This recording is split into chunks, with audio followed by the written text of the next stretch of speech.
Donc, mes chers collègues, nous accueillons à présent M. Jean Maïa pour son audition, qui fait suite à la proposition du président de la République de le nommer président de la Haute Autorité pour la transparence de la vie publique en remplacement de M. Didier Migaud, en application de l'article 19 de la loi du 11 octobre 2013 relative à la transparence de la vie publique. En application du 5e alinéa de l'article 13 de la Constitution, nous procédons donc aujourd'hui à son audition, qui sera suivie d'un vote dans les conditions prévues par la loi organique et la loi ordinaire du 23 juillet 2010. Je vous rappelle que le président de la République ne pourrait pas procéder à la nomination de M. Maïa si les votes négatifs au sein de notre commission et de la commission des lois de l'Assemblée nationale représentaient au moins 3/5 des suffrages exprimés au sein des deux commissions. C'est la règle des 3/5 négatifs que vous connaissez bien. Le vote aura lieu à la suite de notre audition, qui est publique et ouverte à la presse. Nous procéderons au dépouillement à l'issue de celui-ci, au même moment que nos collègues députés. Les délégations de vote ne sont pas autorisées, conformément à l'article 3 de la loi organique du 23 juillet 2010, relative à l'application du 5e alinéa de l'article 13 de la Constitution. Monsieur Maïa, j'ai, dans une communication liminaire hors votre présence, présenté aux membres de la commission des lois les éléments de votre parcours professionnel. Et je vous laisse désormais la parole pour un propos liminaire d'une dizaine ou d'une quinzaine de minutes, comme vous l'apprécierez. Ensuite, les membres de notre commission auront certainement des questions, je pense, à vous poser. À vous la parole, monsieur Maïa. Merci, Madame la Présidente. Merci, Madame la Présidente. Mesdames et Messieurs les sénateurs, ayant l'honneur d'être pressenti par le Président de la République pour présider la Haute Autorité pour la transparence de la vie publique, je mesure, en me présentant devant vous ce matin, l'importance de vous dire de la façon la plus précise possible la manière dont je souhaiterais assurer cette présidence si vous ne vous y opposez pas dans le cadre de la procédure de l'article 13 de la Constitution. Je dois m'y appliquer d'autant plus que mon parcours professionnel que vous avez bien voulu évoquer, je crois, Madame la Présidente, il y a un instant, ne m'a guère conduit jusqu'à présent à m'exprimer publiquement, si bien que je suis certainement fort peu, voire pas du tout, connu de vous-même. J'ajoute que je me présente à vous dans une situation particulière, hein, puisque c'est ainsi que le requiert la loi, pour la seule fin de la durée du mandat qu'avait entamé le président Migaud à la tête de la HATVP, que le président de la République envisage de me nommer. À l'issue de cette période, il lui appartiendra de concevoir un nouveau projet de nomination, lequel appellera lui aussi votre consultation dans le cadre de la présente procédure. Pour l'heure, mon seul espoir serait de pouvoir être utile à la présidence de la HATVP dans le temps qu'ouvrirait le projet de nomination dont vous êtes aujourd'hui saisi. Sans perdre de vue ces aspects de calendrier, je voudrais essayer de vous dire, avant de répondre à vos questions, le regard que je porte sur la Haute Autorité, puis vous exposer les principaux axes de travail que je souhaiterais y suivre. Quant au regard que je porte sur la Haute Autorité, il y a 3 séries d'observations que je souhaite vous présenter. Les premières sur le cadre juridique dans lequel s'inscrit son action. Les deuxièmes sur le chemin qui me semble avoir été parcouru dans le champ de la probité et de la déontologie des responsables publics depuis 2013. Mais je voudrais également évoquer, en essayant de le faire sans œillère, des questionnements qui existent encore sur ce cadre juridique et voire sur l'action de la Haute Autorité elle-même. Je ne saurais vous embarrasser de longs développements sur le cadre juridique de l'action de la Haute Autorité, puisque votre commission en est parfaitement familière. Je voudrais simplement souligner que c'est une double mission de contrôle et de conseil des responsables publics, qu'ils soient élus ou responsables administratifs, que la loi du 11 octobre 2013 relative à la transparence de la vie publique lui a attribué.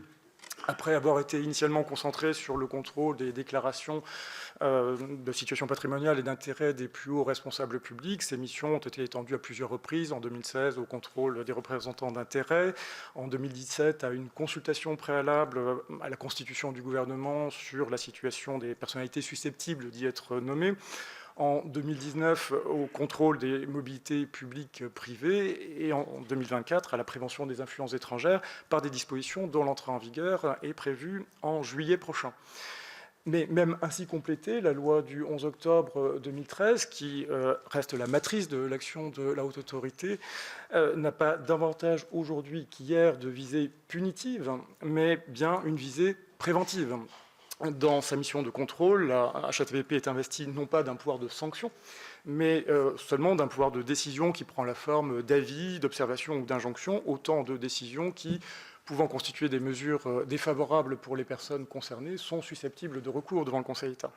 Et s'il est vrai que la loi lui donne également vocation à saisir le parquet dans des hypothèses déterminées, c'est seulement au terme d'une procédure devant permettre à la personne concernée de présenter des observations. S'y ajoutent les deux innovations essentielles qu'ont été l'introduction dans notre droit d'une définition large de la notion de conflit d'intérêts et le choix de faire de la haute autorité un opérateur de transparence, cette transparence étant conçue par le législateur non comme une fin en soi, mais comme un élément, et je cite sur ce point la décision du 9 octobre 2013 du Conseil constitutionnel sur la loi fondatrice, un élément de nature à renforcer les garanties de probité et d'intégrité, de prévention des conflits d'intérêts et de lutte contre ceux-ci. Au titre de l'accompagnement et du Conseil des responsables publics, la haute autorité a été placée en situation de coopérer avec les pouvoirs publics constitutionnels et en particulier avec les organes parlementaires de déontologie, ainsi qu'avec différentes administrations dans des conditions bien déterminées. Elle peut en outre être consultée, selon l'article 20 de la loi de 2013, par différentes autorités publiques et responsables publics confrontés à des questions de nature déontologique. Ainsi, la première finalité de la mission de la HATVP est clairement de prémunir les responsables publics eux-mêmes, ou encore les représentants d'intérêts, contre le risque de manquement qui, sans même être intentionnel, pourrait les exposer soit à des poursuites pénales, soit à des risques déontologiques ou réputationnels. Si sa finalité ultime est ainsi d'éviter le discrédit ou l'altération de la confiance qui peut résulter pour l'ensemble des acteurs publics de certains comportements, aussi isolés soient-ils d'ailleurs. Des termes même de la loi comme de son esprit, je déduis pour ma part que la haute autorité se doit d'agir avec discernement, y compris dans l'articulation entre contrôle et conseil, sans faiblesse et sans ajouter à la loi. Passé ce premier élément de constat, il est une autre observation qui me semble pouvoir être largement partagée aujourd'hui, car elle est factuelle. En moins de 12 ans, la création de la haute autorité a d'ores et déjà permis une évolution profonde dans le traitement des questions de probité et de déontologie se posant aux responsables publics. Alors, cette évolution se mesure quantitativement. Je relève que la haute autorité contrôle les déclarations de 18 000 responsables publics et de quelques 3 000 représentants d'intérêts. Environ 15 000 responsables publics entrent dans le champ de son contrôle des mobilités publiques privées. Près de 3 contrôles sur 10 des déclarations d'intérêt la conduisent à demander des mesures de prévention des situations de conflit d'intérêts, plus souvent sous forme de déport. Sur les 440 avis rendus en 2023 au titre du contrôle des projets de mobilité, 80% ont été assortis de réserves, lesquels ne sont pas des jugements dépréciatifs sur les mérites de ces projets de mobilité, mais des invitations à les entourer de certaines précautions. Il est ainsi de fait que la HATVP s'est pleinement ancrée dans le paysage institutionnel français. Son contrôle est une réalité. Elle affirme elle-même que l'accompagnement, le conseil et la pédagogie sont au nombre de ses missions, dans une démarche de prévention des risques d'ordre pénal, déontologique et réputationnel. Elle déploie à ce titre d'ailleurs un véritable service de guichet en traitant des milliers d'appels téléphoniques chaque année. Au total, c'est la connaissance même de la probité, de la réalité, la connaissance même de la réalité des questionnements déontologiques s'opposant aux responsables publics qui a considérablement progressé dans notre pays ces dernières années. Et cette connaissance nous permet mieux que jamais de nous assurer du très haut niveau de probité des responsables publics français, qui est un atout indéniable pour notre démocratie. Nous devons en être là aujourd'hui aux responsables publics eux-mêmes, qui se sont soumis à des disciplines déclaratives nouvelles, mais aussi à l'action remarquable du président Jean-Louis Nadal, le premier, et du président Didier Migaud, qui a présidé avec détermination la haute autorité durant 4 ans et demi, auquel il faut associer le président Patrick Mathey, qui a assuré un intérim dans une période chargée ces derniers mois, et toutes les personnalités qui ont, au fil des ans, composé son collège, ainsi que les collaborateurs de la HATVP. Sans rien enlever aux 2 premiers éléments de constat que je viens d'évoquer, il faut aussi à la lucidité, je crois, d'évoquer certains questionnements relatifs au cadre juridique que j'ai évoqué ou à l'action de la HATVP qu'il faut, me semble-t-il, savoir écouter et analyser, si possible, en faisant la part des choses. Je n'en évoquerai que 3. des questions, voire des critiques, s'expriment par exemple quant à savoir si la HATVP serait la cause d'un excès de transparence. Il existe d'ailleurs aussi, à l'inverse, des critiques selon lesquelles la transparence n'irait pas encore assez loin. Je ne saurais ici trancher ce débat dont j'ai déjà souligné qu'il renvoie au choix fait en 2013 par le Parlement en désignant la HATVP comme l'opérateur ou l'opératrice de cette transparence. Il reviendrait au seul Parlement de réaménager, le cas échéant, l'équilibre alors défini. À dire vrai, il m'est impossible d'assurer que ces obligations légales de publication de certaines déclarations n'auraient jamais dissuadé quiconque de se porter ces dernières années candidat à des fonctions publiques, au détriment peut-être de la capacité même de certains pouvoirs publics à attirer à eux les meilleurs profils. Mais je veux souligner que si un tel effet existe, il ne peut être imputé en propre à la haute autorité. J'ajoute que comme elle l'a fait connaître publiquement, elle a pris un parti que je crois sage, de ne publier les déclarations des personnes concernées qu'après contrôle, de façon à leur permettre de procéder aux rectifications d'erreurs vénielles, par exemple sur l'identification d'une rubrique à remplir, afin de les protéger. D'autres questions ou critiques ont trait à un éventuel excès de contrôle. Là encore, la part des choses me semble devoir être faite pour constater que les contrôles pratiqués par la haute autorité sont ceux prévus par la loi. Il n'est pas exclu, en outre, que la perception d'un excès de contrôle résulte de ce que, à ceux de la haute autorité s'ajoutent pour certains responsables publics des contrôles prévus par d'autres branches de la législation, par exemple celle ayant trait à la lutte contre le blanchiment, les juges, les élus, les juges, les responsables administratifs entrant souvent dans la catégorie dite des personnalités politiquement exposées et étant à ce titre soumis à des contrôles qui sont délégués largement aux établissements financiers. Une autre source de questionnement majeur, et il faut aussi le souligner, qu'en dépit des progrès indéniablement accomplis ces dernières années, le doute de nos concitoyens sur la probité des responsables publics s'est aggravé selon les dernières enquêtes disponibles. Je pense au baromètre de la confiance politique du Cevipof de Sciences Po. À en croire l'indice de perception de la corruption établi par le dernier rapport de Transparency International, la situation de notre pays s'est également dégradée de ce point de vue. Cette question des perceptions, lesquelles ne recoupent pas nécessairement, bien sûr, la réalité objective des situations, doit aussi retenir l'attention. Il me semble qu'il y a un enjeu à ce que, comme tiers de confiance, la haute autorité puisse éclairer ses débats et, à la place qui est la sienne, combattre ainsi les formes de défiance résultant de l'ignorance. Cela n'enlève rien à son devoir d'assurer un contrôle effectif du respect des exigences de probité et de déontologie, alors surtout que se profilent en France comme ailleurs dans le monde de nouveaux défis qui peuvent eux-mêmes nourrir la défiance, tels que les tentatives d'influence étrangère. J'en viens, Madame la Présidente, en quelques mots au projet que je pourrais essayer de développer à la présidence de la Haute Autorité, avec, si vous permettez, une observation liminaire qui me paraît tout à fait essentielle à vous dire concernant la fonction même de président. Si toute présidence d'autorité administrative indépendante requiert une parfaite indépendance et une parfaite impartialité, ces exigences ont un sens tout particulier, je crois, j'en ai conscience, pour le président de la haute autorité, compte tenu du champ d'action de celle-ci. Cette fonction implique aussi l'animation de la collégialité des membres de la haute autorité. Mon expérience de la collégialité me convainc sincèrement que la diversité et la richesse des expériences réunies au sein de son collège, y compris par la connaissance de l'entreprise, sont de grands atouts pour garantir son indépendance, son impartialité et la pertinence même de son action. Je crois aussi plus largement que le président de la haute autorité doit se considérer pleinement responsable de la vie de la communauté de travail constituée par ses membres et ses agents, qui sont tous soumis à des exigences spécifiques, en particulier en termes de respect du secret de leurs travaux. Le premier axe de travail que je voudrais m'assigner est la garantie de l'effectivité du contrôle et de l'accompagnement des responsables publics.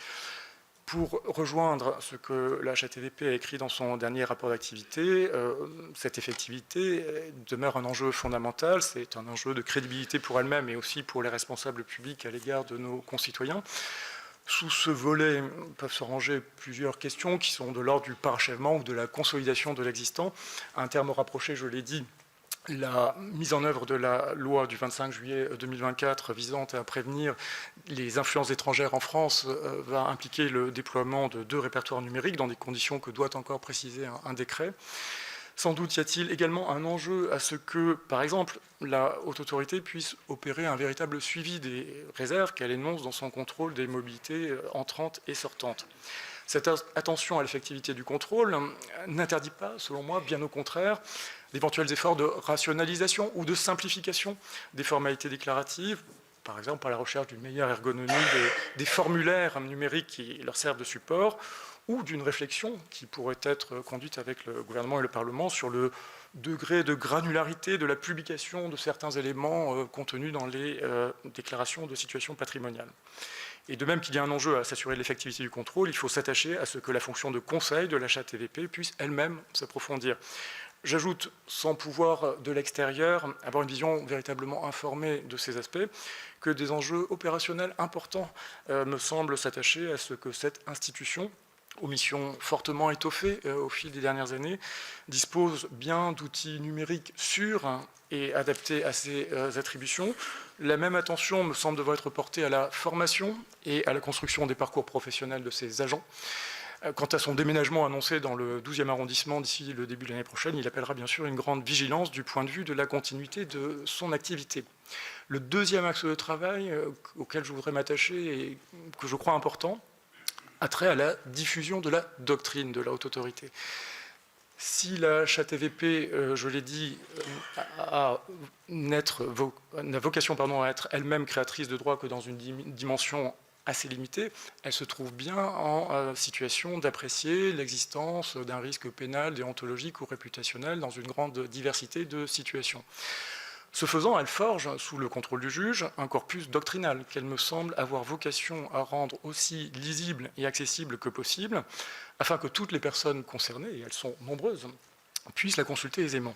Il n'y suffit pas, selon moi, que soit consultable sur son site internet un fonds d'avis, quand bien même il serait possible de naviguer au sein de celui-ci par un moteur de recherche, ce qui n'est pas le cas. Il me semblerait très utile qu'au-delà des situations apportées à des cas individuels, la haute autorité rende sa doctrine consultable, par exemple sous la forme d'un répertoire ordonné, accessible à tous, qui pourrait d'ailleurs aussi faire mention des solutions jurisprudentielles à avoir à l'esprit sur les différentes questions traitées. Cette démarche ne pourrait, me semble-t-il, qu'aider ce que l'on pourrait appeler ses usagers, qu'il s'agisse des responsables publics assujettis à son contrôle, des représentants d'intérêts ou des employeurs publics ou privés, et les aiderait à intégrer cette doctrine ab initio dans leur propre démarche. C'est ainsi que, à mon sens, l'objectif de prévention recherché par le législateur, par la création de la haute autorité, pourrait être pleinement atteint. En termes de méthode, il me semble que la construction de cette doctrine ne peut que gagner à se nourrir d'un renforcement des relations entre la haute autorité et les responsables des pouvoirs publics constitutionnels, à commencer si les présidents de l'Assemblée nationale et du Sénat en conviennent, avec les organes parlementaires de déontologie, avec les référents déontologues désormais très largement implantés dans toute la sphère publique, ou avec les associations d'élus.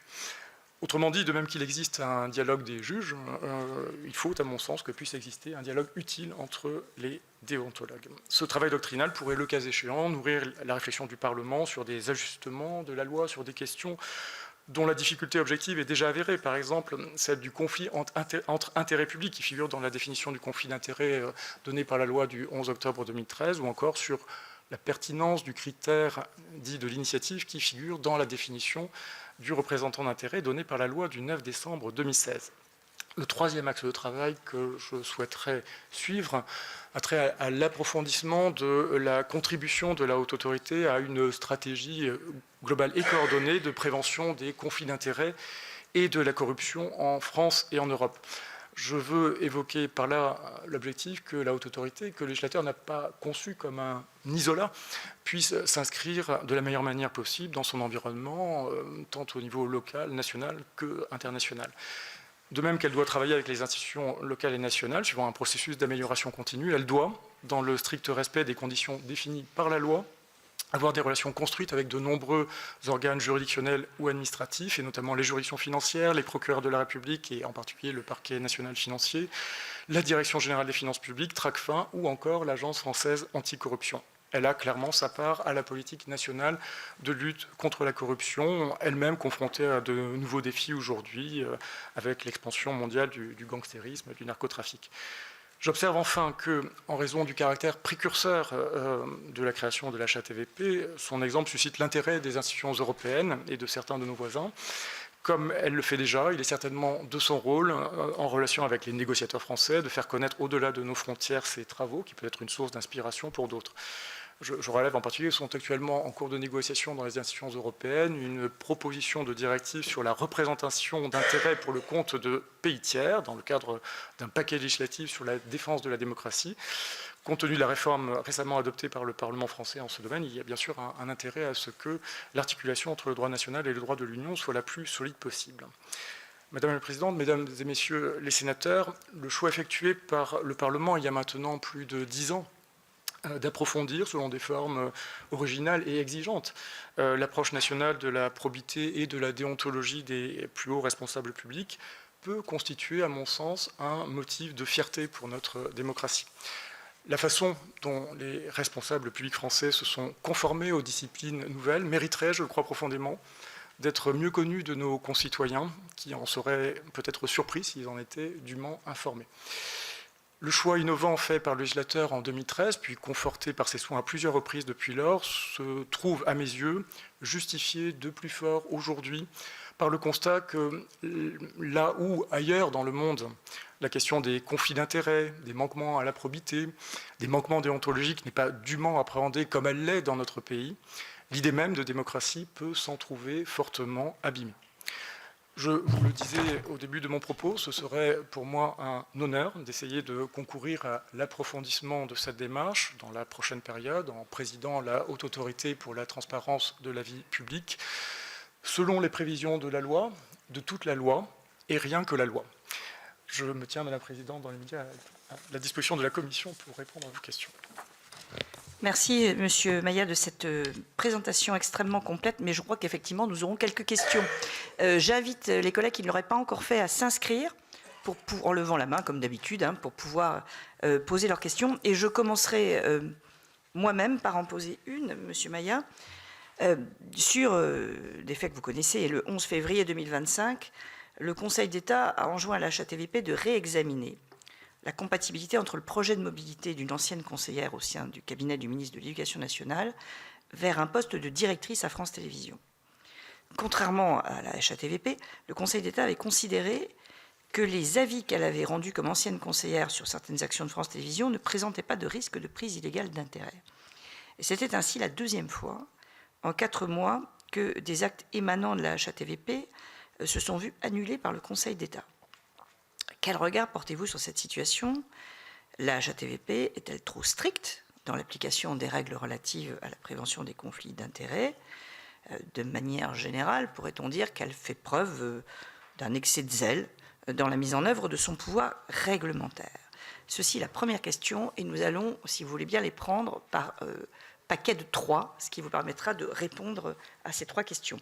Et je donne donc la parole à Madame Nadine Bellureau pour poser sa propre question. Merci Madame la Présidente. Ce n'est pas exactement la même, mais ça rejoint un peu. Le 24 janvier dernier, le Conseil constitutionnel a censuré les dispositions issues de la loi de 6 août 2019 de transformation de la fonction publique, interdisant à l'administration de recruter un agent contractuel pendant les 3 années qui suivent l'émission par la HATVP d'un avis de compatibilité avec réserve ou tout simplement d'un avis d'incompatibilité.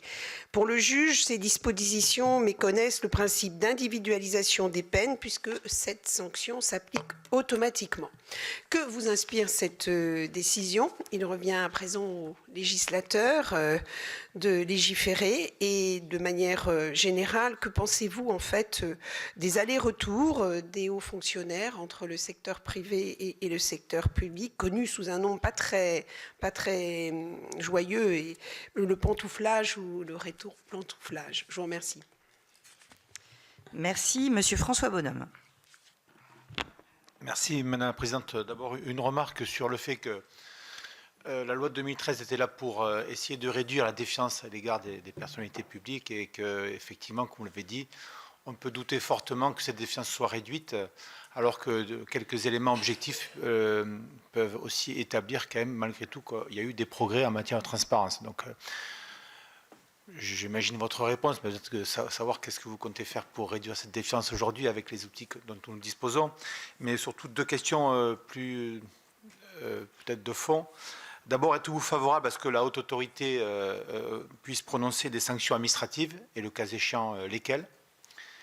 Et deuxièmement, quelle est votre analyse concernant les sanctions en cas de manquement aux obligations déclaratives, puisqu'on a un délai de 2 mois, plus un délai supplémentaire en cas de besoin d'avoir des informations particulières, mais on a eu des cas d'élus qui n'ont pas satisfait à ces obligations, non pas 2 mois plus 2 mois, mais 4 ans.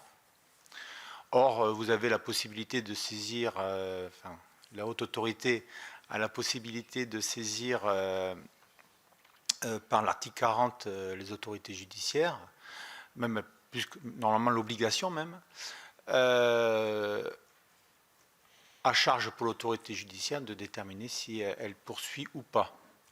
Simplement, ce que j'aimerais savoir dans ce cas de figure, est-ce que vous communiquez, le cas échéant, est-ce que vous pensez que la haute autorité doit communiquer sur le fait qu'elle saisisse les autorités judiciaires dans ce cas de figure, et sous quelle forme la communication pourrait-elle se faire, et serait-elle systématique pour les élus qui se trouvent dans ce cas de figure?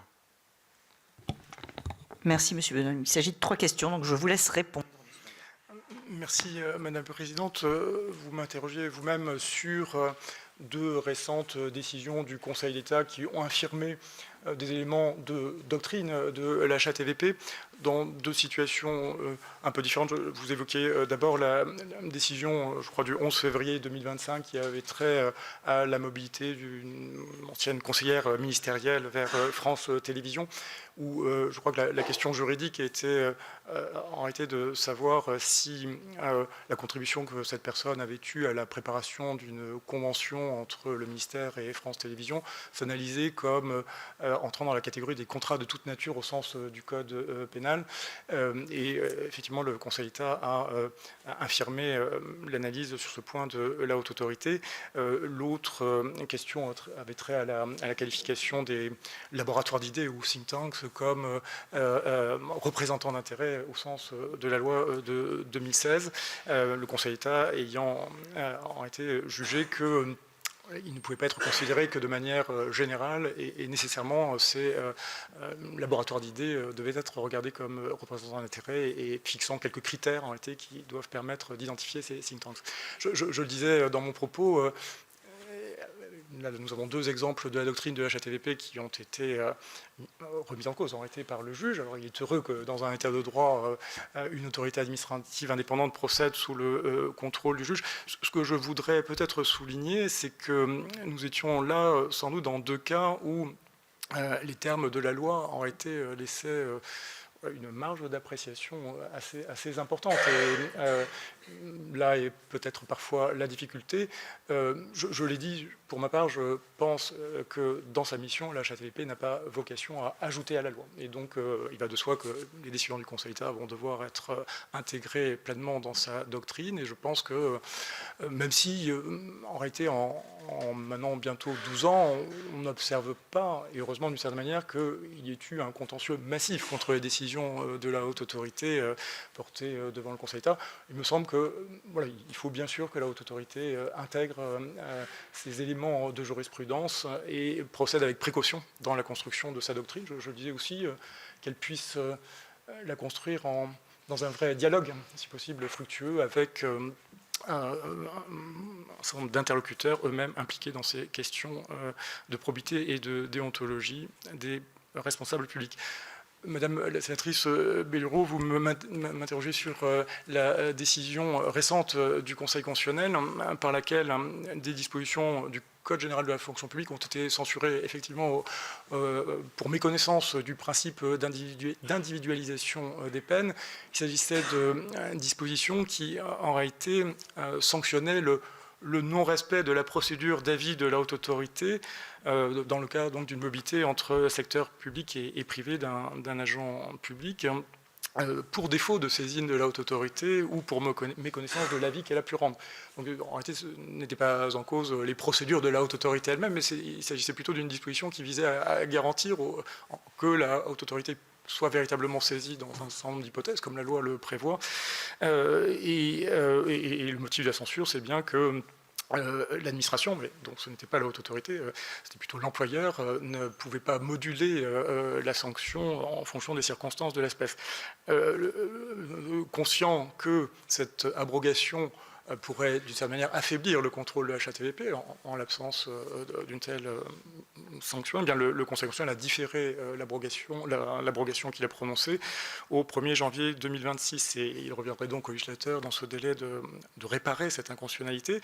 Je le crois souhaitable pour ma part, pour les raisons même relevées par le Conseil constitutionnel, à savoir le risque d'un affaiblissement du contrôle de la haute autorité si certaines personnes pouvaient se libérer entièrement de la règle qui est de recueillir l'avis de la haute autorité sur des projets de mobilité.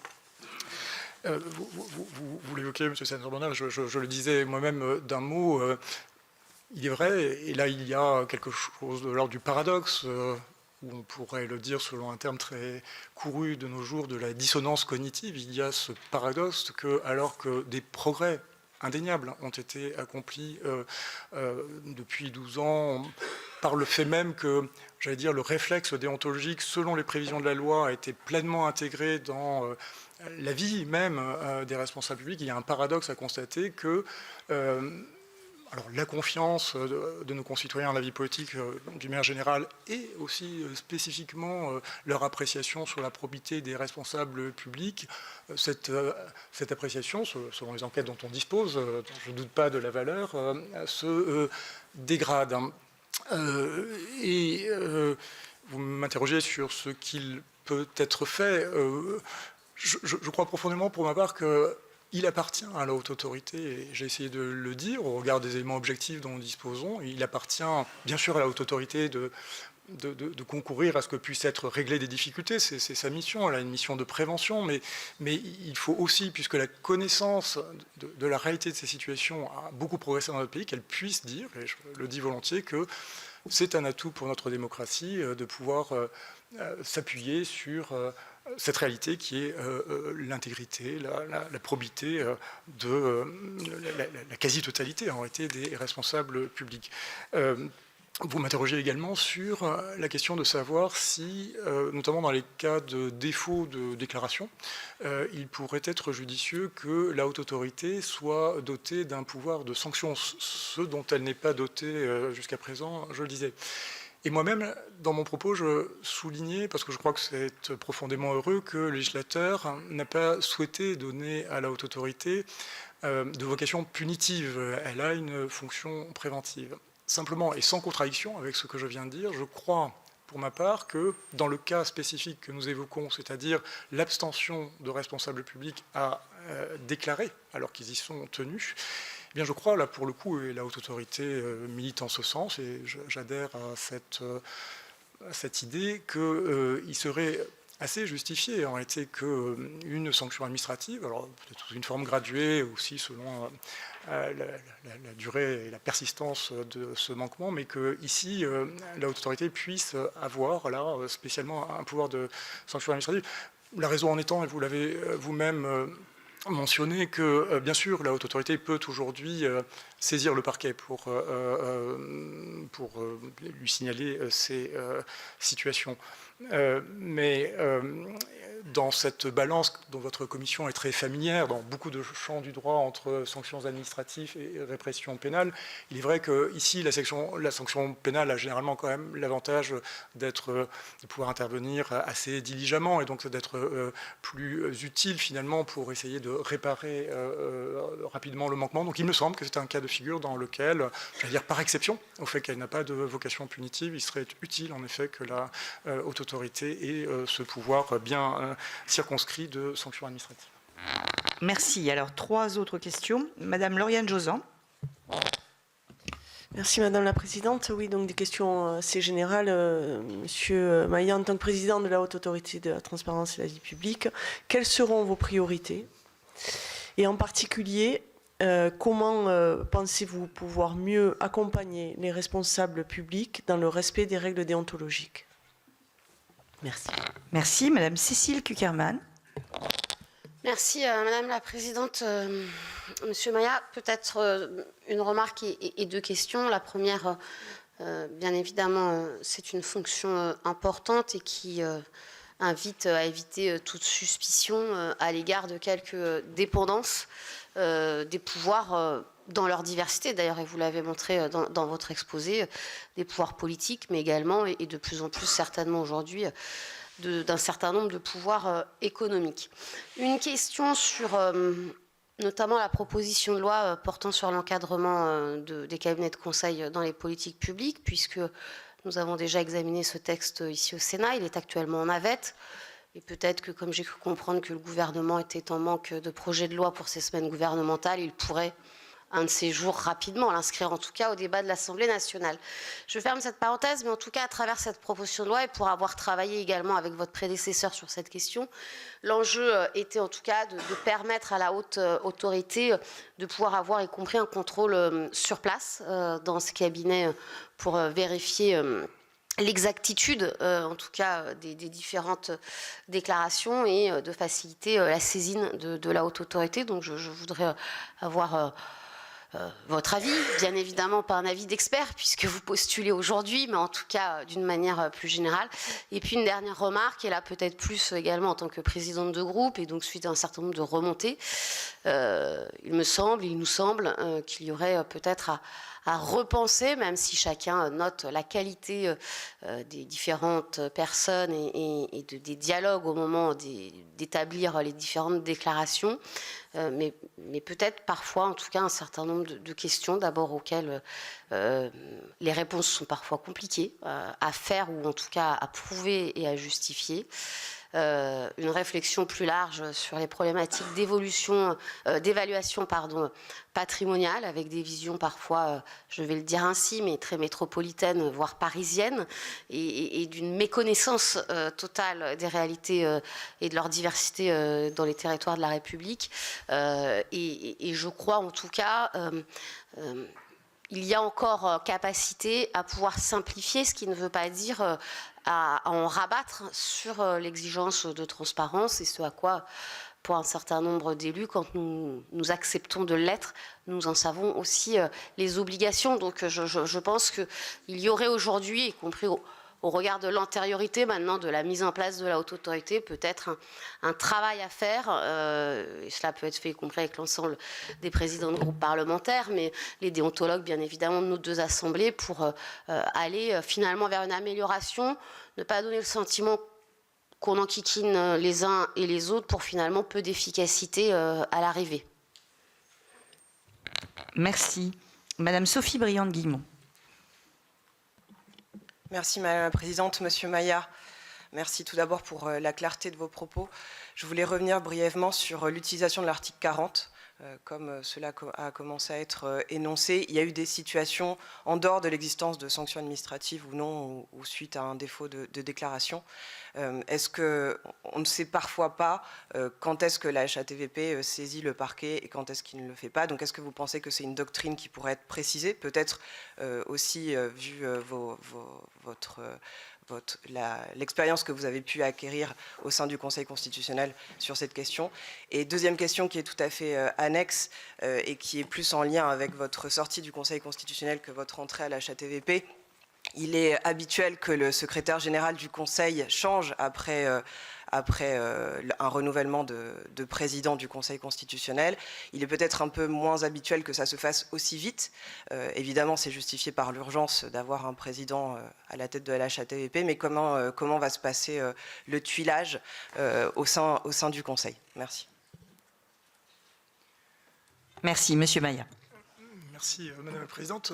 Madame la sénatrice Jauson, vous m'interrogiez sur mes priorités et la manière dont je conçois un approfondissement possible de l'accompagnement des responsables publics. Je crois vraiment pour ma part que la question de l'accessibilité même de la doctrine que j'évoquais dans mon propos liminaire est très importante.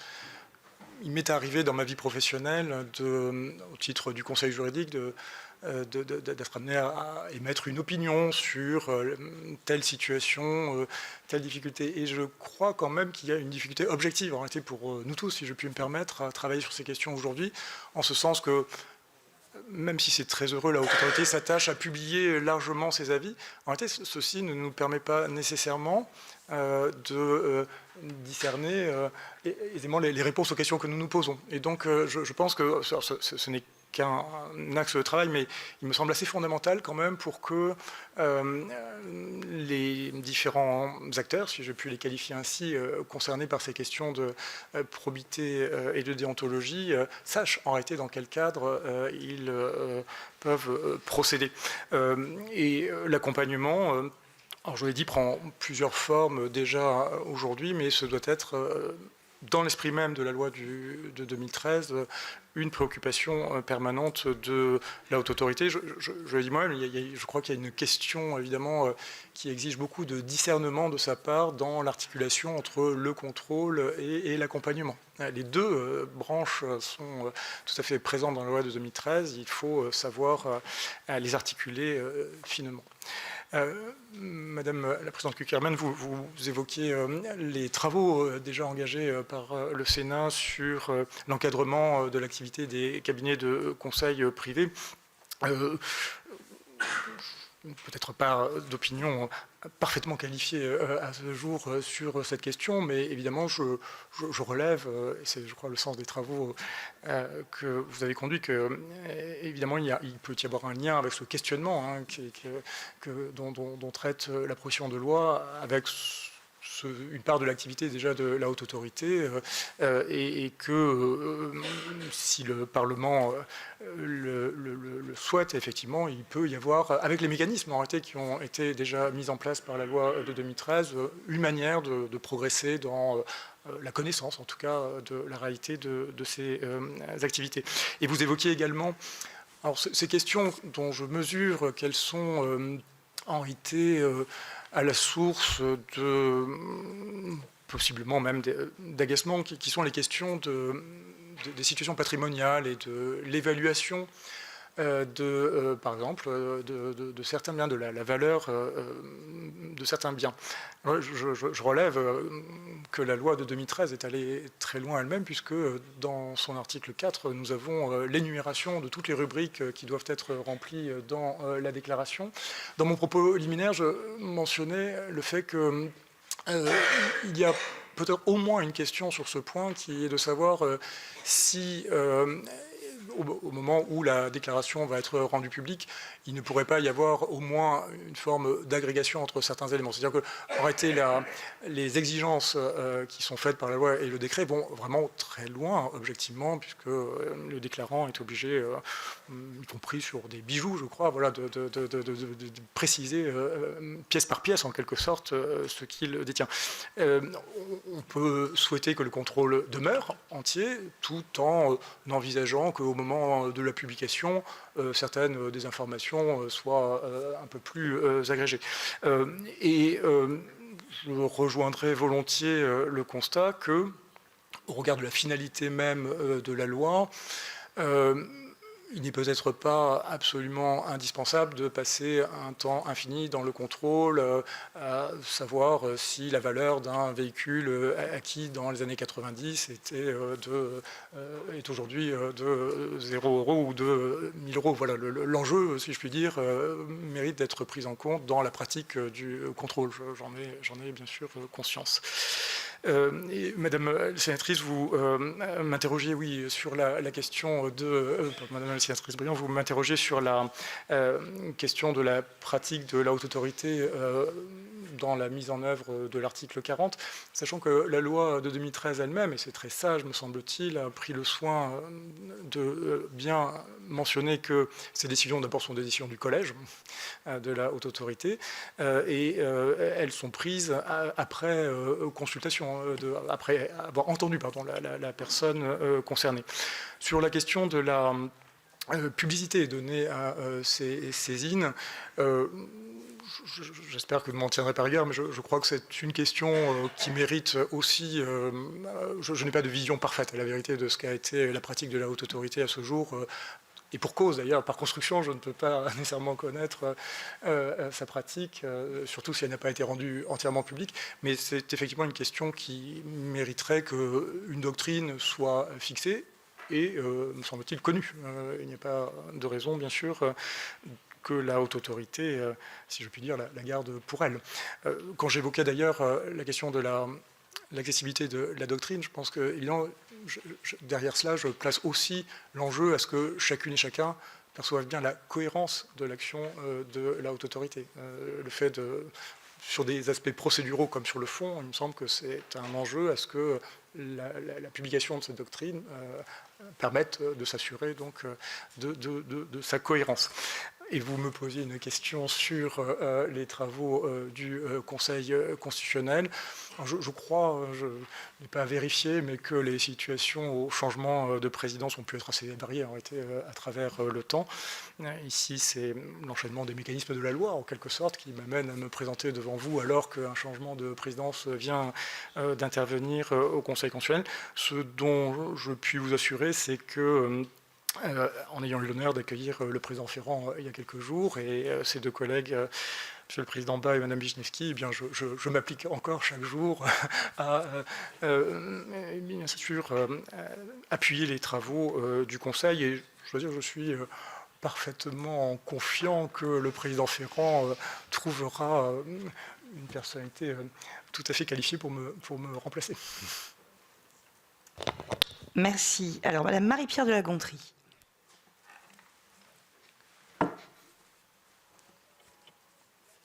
Ah bah oui, si je me trompe de bouton. Merci Madame la Présidente. Bonjour Monsieur. Vous l'avez évoqué, la Présidente l'a fait avant que vous nous rejoigniez, mais vous avez évoqué vous-même les nombreuses compétences de la HATVP, certaines plus connues que d'autres, certaines plus redoutées que d'autres. Vous avez également une fonction informelle de vérification, on ne sait pas très bien de quoi d'ailleurs, avant les nominations ministérielles, et d'autres qui sont pour le coup beaucoup plus formelles et dont le suivi, je crois, est obligatoire en cas de, Nadine Bellureau évoquait pantouflage, mouvement public-privé, etc., dont d'ailleurs, c'est un avis personnel, je trouve que vous n'êtes pas d'une exigence absolument échevelée.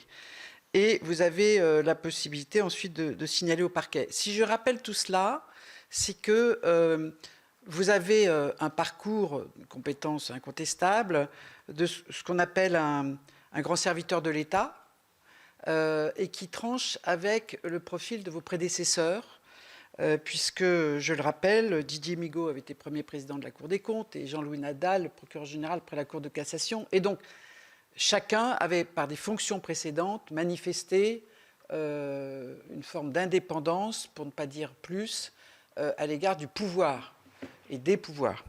Comment pensez-vous pouvoir, au regard de votre parcours au sein de l'administration de l'État, pas que, bon, il y a le Conseil d'État aussi, remplir cette fonction, sachant que ce qui compte, c'est la confiance que nous aurons en vous. Et ma deuxième question, je tente en vain, je dois dire jusqu'à présent, et j'ai déposé une proposition de loi pour que, j'avais d'ailleurs interrogé votre prédécesseur en commission, qui m'avait dit qu'il était favorable à ma proposition, pour que ce soit désormais la HATVP qui délivre les agréments aux associations, je résume, anticorruption, au lieu et place du gouvernement, ce qui effectivement est une situation qui pourrait éventuellement mettre certains en difficulté. Pour l'instant, ça n'a pas prospéré pour diverses raisons, d'irrecevabilité des amendements, bref. Mais comme je suis quelqu'un d'obstiné, donc j'aurais aimé savoir quelle était votre position par rapport à cette hypothèse, enfin au-delà de si la loi nous le confie, on le fera. Enfin, vous voyez ce que je veux dire, quelque chose d'un peu, un vrai avis, quoi. Merci. Monsieur Hervé Reynaud. Oui, Madame la Présidente, Monsieur Maillat, je voulais tout de même insister sur les aspects de transparence et et de confiance, parce que vous le constatez, c'est un sujet de préoccupation pour les élus, mais cela les expose leur probité également aux yeux de l'ensemble de la société. Le Conseil constitutionnel, au sein duquel vous travaillez, a développé une jurisprudence relative à la transparence administrative. Et comment, d'après vous, donc cet objectif de la transparence de la vie publique, poursuivi par la HATVP, s'articule-t-il avec cette jurisprudence? Alors, je ne vais pas revenir sur les aspects les contrôles, les obligations déclaratives des mobilités professionnelles exercées par la haute autorité, si elles contribuent au rétablissement de la confiance des citoyens envers les élus ou s'ils consacrent au contraire l'avènement d'une société de la défiance. Mais je rejoins un certain nombre tout de même de collègues tout à l'heure. Je pense que ça passe quand même par un aspect de simplification, d'accompagnement des élus, de conseils et de rationalisation finalement de l'ensemble des déclarations que nous devons faire début, fin de mandat, suivant le type de mandat, etc. Et souvent c'est redondant et ça peut générer effectivement un certain nombre d'erreurs qui ensuite nous exposent. Merci. Madame Mélanie Vogel.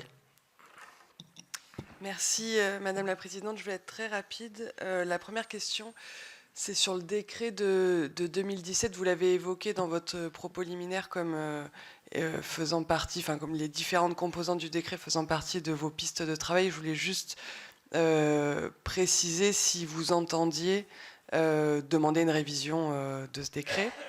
La deuxième question, elle porte sur la nouvelle mission qui a été donnée à la HATVP sur la lutte contre les ingérences étrangères. A été décidé d'avoir un registre séparé, ce qui est politiquement de mon point de vue discutable, mais c'est ainsi.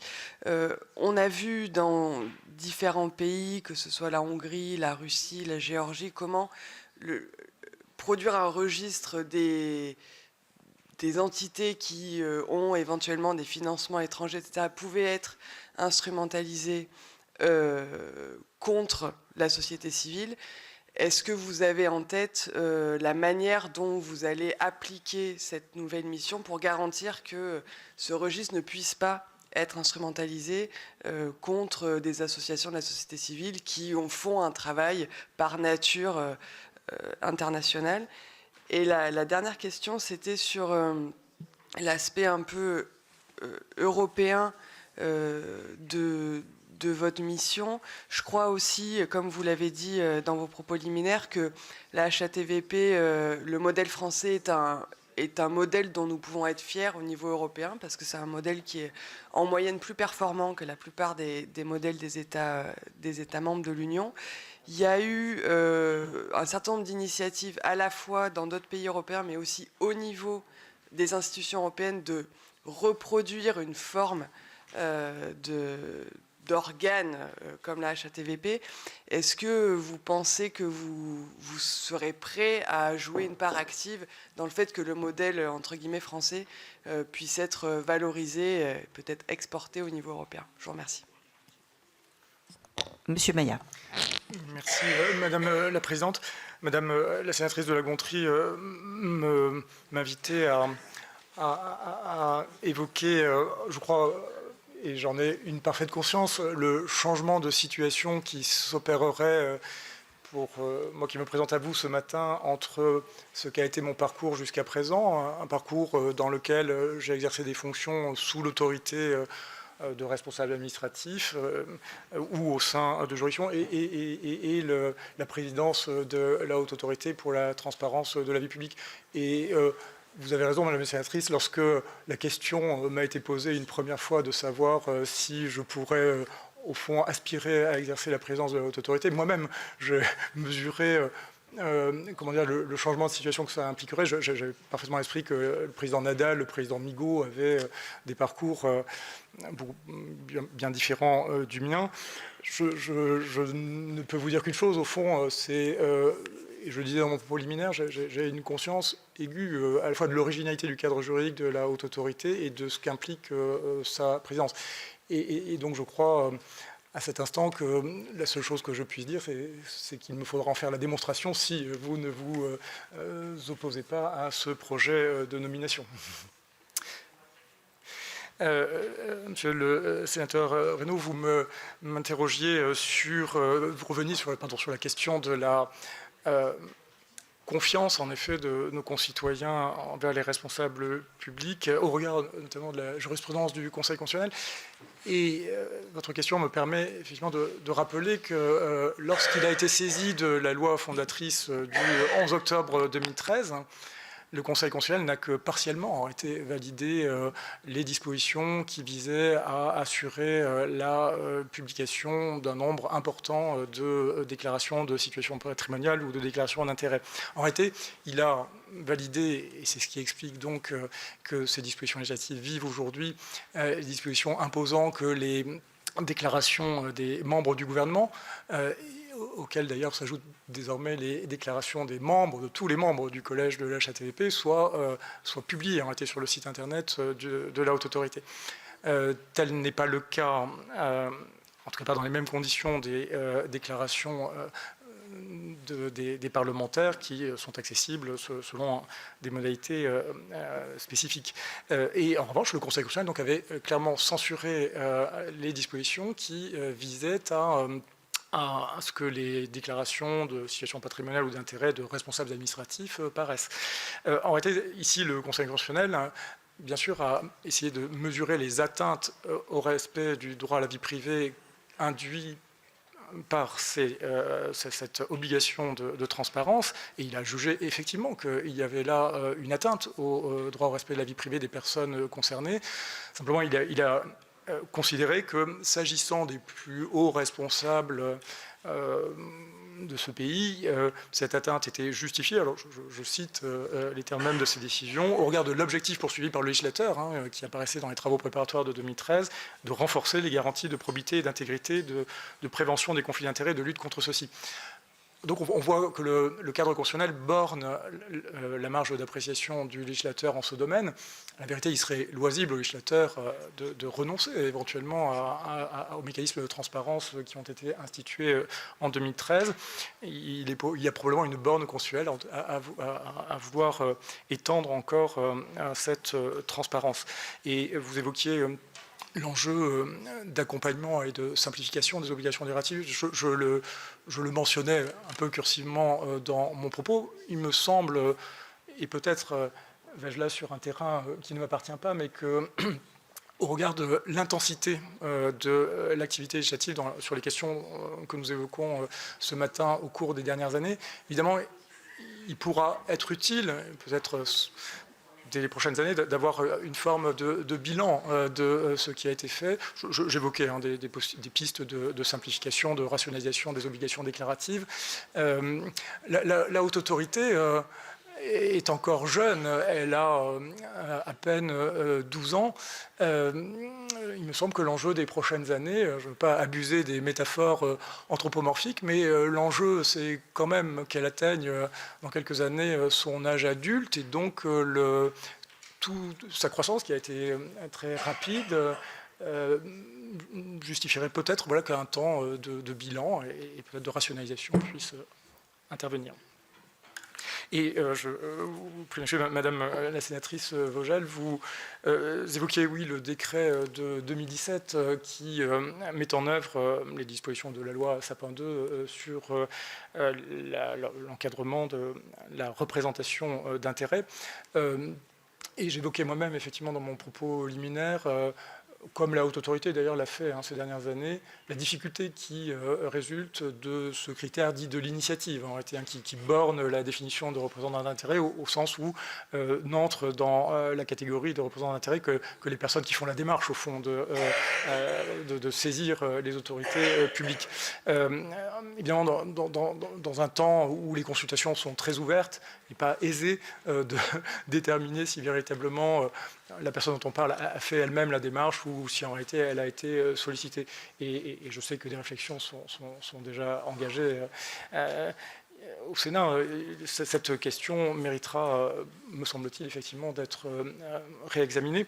Le décret lui-même tirant des conséquences d'abord effectivement du critère législatif.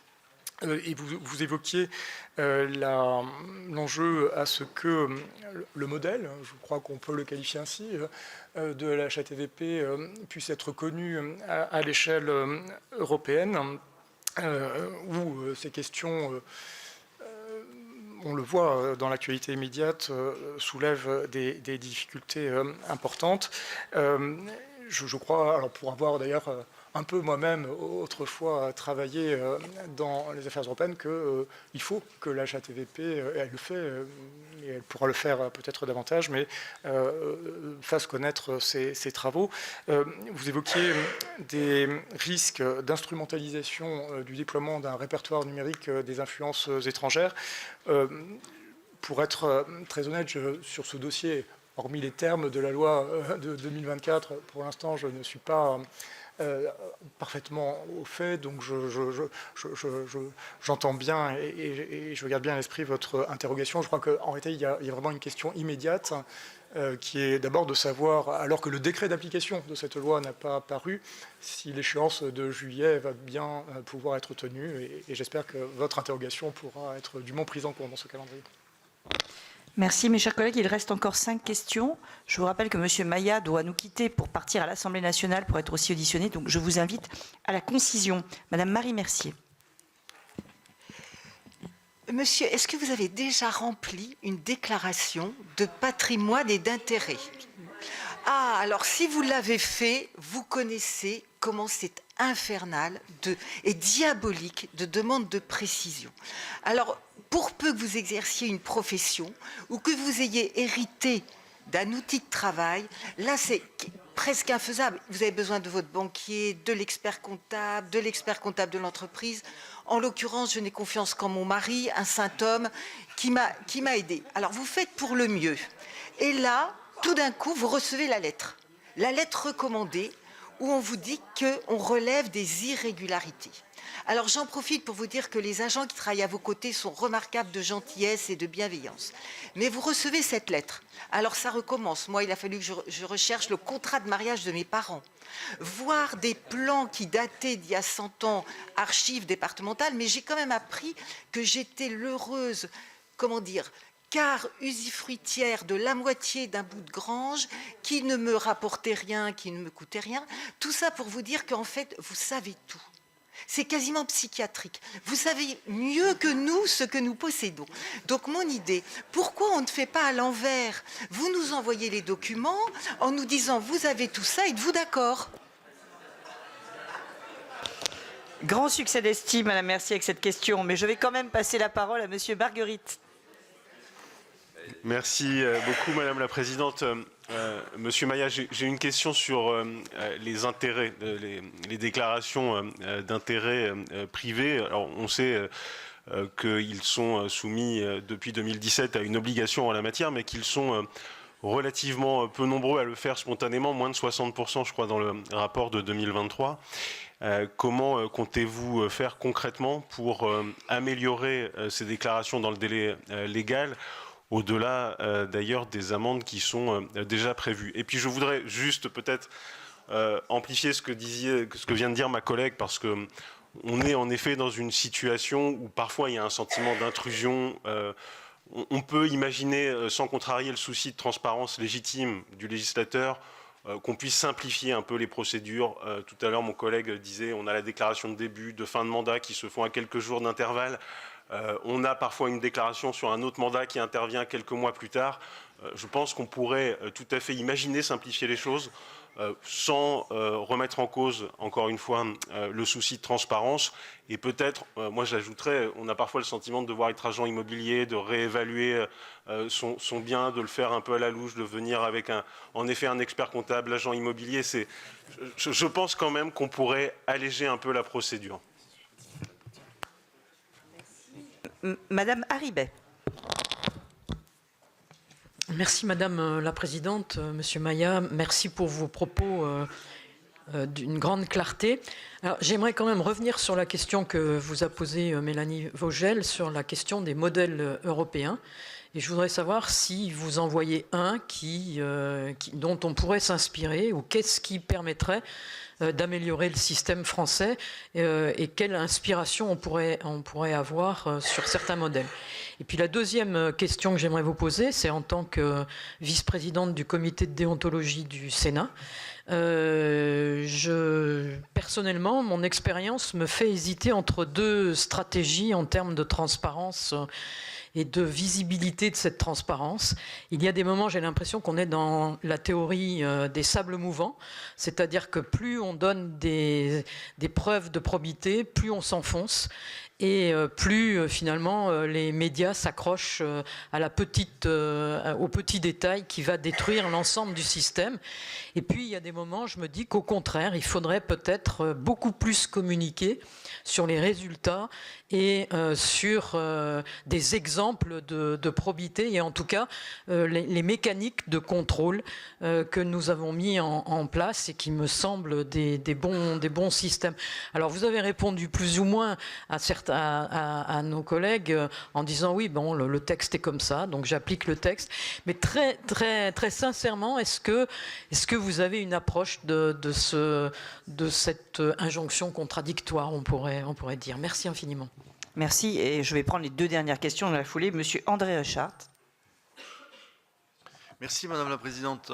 Monsieur Maia, dans une audition précédente, l'un de vos futurs prédécesseurs, enfin, futurs j'espère pour vous, nous a fait la confidence suivante.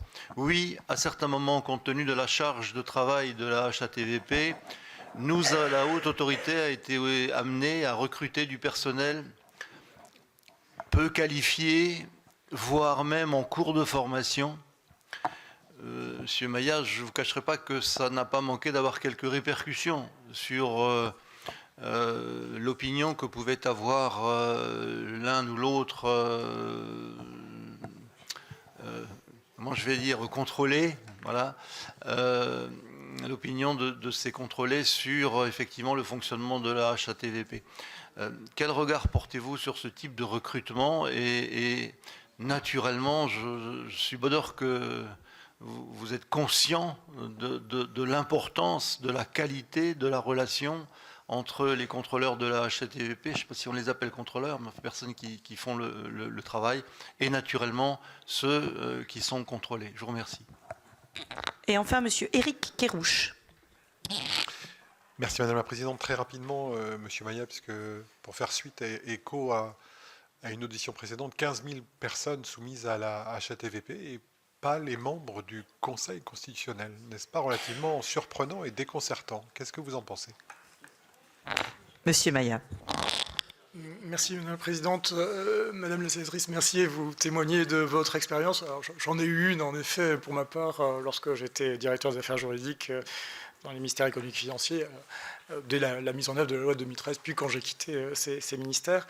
Et donc je mesure effectivement l'exigence en réalité de ces obligations déclaratives. J'ai moi-même dans mon premier propos évoqué des pistes possibles de simplification, de rationalisation.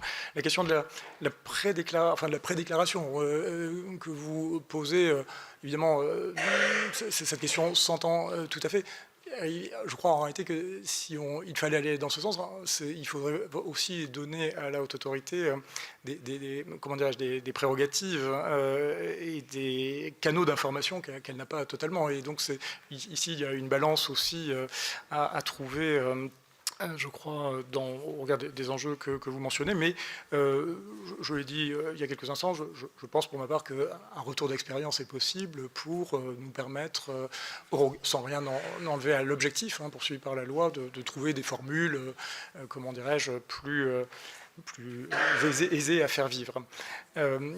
Monsieur le sénateur Marguerite, vous m'interrogez sur la mise en œuvre finalement de la réforme de 2016 sur les représentants d'intérêt, ce qui m'amène à relever sous vos contrôles que, encore une fois, la haute autorité est encore une institution jeune, que ses missions ont été, je l'ai dit, étoffées par étapes. Peut-être y a-t-il un degré de maturité variable en réalité selon les types de contrôle que la haute autorité opère, et ça je crois qu'on peut le comprendre pour des raisons chronologiques.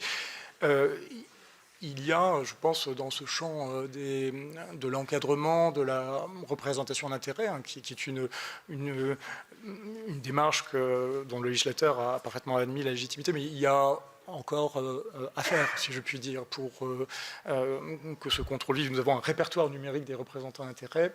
J'ai du mal à dire, pour être honnête, quelle est l'intensité du contrôle qui est opéré sur ces représentants. Et vous évoquiez vous-même, oui, cet enjeu de simplification des obligations déclaratives auxquelles je souscris personnellement. Madame la sénatrice Paribé, vous me demandiez si, à ma connaissance, il y aurait ailleurs en Europe un modèle dont nous pourrions nous inspirer en France dans ce champ de la probité, de la déontologie des responsables publics. Je veux être très honnête avec vous, à la vérité, je n'en connais pas, et je crois en réalité plutôt que la France est vraiment précurseur en ce domaine. Je peux me tromper, en ce cas je vous prie de m'excuser. Vous m'interrogez également sur cette grande question, effectivement, de savoir si finalement la transparence nourrirait la confiance ou si elle ne nourrirait pas plutôt la défiance. Et vous m'invitiez à faire une réponse personnelle. Je veux quand même dire que en l'état de la loi en France, je crois qu'il faut le dire, et parce que c'est ce que je m'appliquerais à faire si je devais accéder à la présidence de la haute autorité, en l'état de la loi, il me semble qu'il est, encore une fois, de la responsabilité de la haute autorité de faire savoir, puisque notre connaissance de situation a beaucoup progressé ces dernières années, que les responsables publics en France sont dans leur quasi-totalité d'une grande intégrité. C'est un atout pour notre démocratie, je crois qu'il faut le dire. Puisque la transparence existe, il faut savoir dire cela. C'est peut-être un propos que nos concitoyens auraient du mal, tous en tout cas, dont ils auraient du mal à se convaincre. Et pourtant, nous avons des dispositifs qui permettent, de manière objective, étayée, de le dire. Faut-il, puisque le constat est que la défiance progresse, renoncer à la transparence ? Vous m'invitez à vous donner un sentiment personnel. Je ne suis pas sûr que ce soit véritablement judicieux dans ce qu'on peut appeler l'ère du soupçon. Et je craindrais pour ma part qu'un recul ne soit mal interprété en réalité, par nos concitoyens. Monsieur le sénateur Richard, vous avez évoqué, je vous remercie, la question de la qualification des agents de la haute autorité. Moi-même, dans mon propos liminaire, j'ai voulu l'aborder. Je ne les connais pas au moment où je me présente devant vous, mais ce que je peux assez bien me figurer au regard de mes expériences d'animation d'équipe, de services dans l'administration, c'est que il y a un enjeu particulier, oui, ici, au recrutement, mais aussi à la formation et à la construction des parcours professionnels de ces agents. Je l'ai dit, il y a une première spécificité qui est forte, alors on la retrouve dans d'autres cadres, mais qui est que ce sont des agents qui, comme le président et les membres du collège, sont soumis à des obligations très strictes de secret. Et cet aspect-là, déjà, je pense, justifie beaucoup de précautions. Je suis sûr qu'elles sont prises, mais il faut bien sûr s'en assurer. Et ce métier qui leur est demandé d'exercer est très particulier. Je vous rejoins entièrement pour dire qu'il doit se faire avec la plus grande considération et même le respect pour les responsables publics contrôlés. Il faut donc, je le disais, effectivement s'attacher de près à leur formation. Et monsieur le sénateur Kerrouche, vous m'invitiez à vous dire si, à titre personnel, je considère heureux que aujourd'hui le Conseil constitutionnel, les membres du Conseil constitutionnel ne soient pas soumis aux mêmes disciplines que les responsables publics qui sont sous l'emprise, si je puis dire, de la loi de 2013. Ce n'est pas une échappatoire, monsieur le sénateur, mais je me rappelle qu'il y a 2 semaines de cela, lorsque le président Ferrand, mais aussi madame Wisniewski, ont été interrogés sur ce point, ils ont l'une et l'autre dit qu'ils ne verraient pas d'objection à ce que, éventuellement, les membres du Conseil soient soumis aux mêmes règles. Merci, Monsieur Maillat. Il nous reste à vous remercier au nom de la Commission des lois de cette audition et à vous laisser partir maintenant à l'Assemblée nationale. Merci à vous. Merci beaucoup, Madame la Présidente.